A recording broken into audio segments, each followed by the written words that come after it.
বঙ্গোপসাগরে মাছ ধরার ট্রলার ডুবে বরগুনার ৫ জেলে নিখোঁজ হয়েছেন।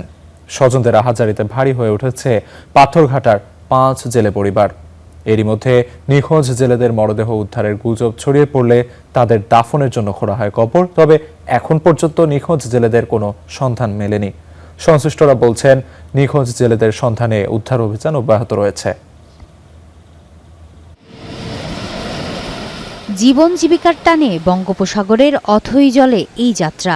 দুচোখ ভরা স্বপ্ন, মাছ ধরার পর পরিবার পরিজন একটু ভালো থাকার। কে জানতো এই যাত্রাই স্বজনদের অনন্তহীন শোক আর কষ্ট বয়ে আনবে। সোমবার বিকেলে বঙ্গোপসাগরে মাছ শিকারে গিয়ে বৈরী আবহাওয়ার কবলে পড়ে ডুবে যায় এফবি বরকত। এরপর থেকেই নিখোঁজ এই ট্রলারের জেলে নুরুল আলম। ৫ বছরের অবুঝ শিশু ইয়াসিন এখনো বুঝে ওঠেনি তার বাবা হারিয়ে গেছেন সমুদ্রে।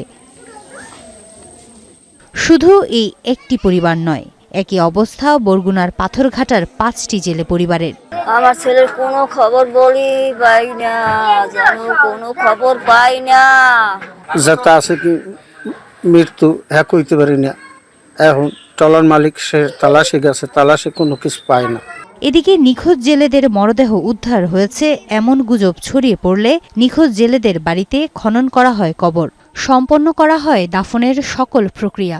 কবরটা খুঁজতে রেডি করছি, কাপড় চোপড় আনিয়ে প্লান্টানি গরম করছি, আর কোনো খোঁজ পাইনি। যেখানে ট্রলার ডুবে এখানে আরেকটা ট্রলার খবর পাই যাইতে গেলে সময় লাগে ৭-৮-১০ ঘন্টা।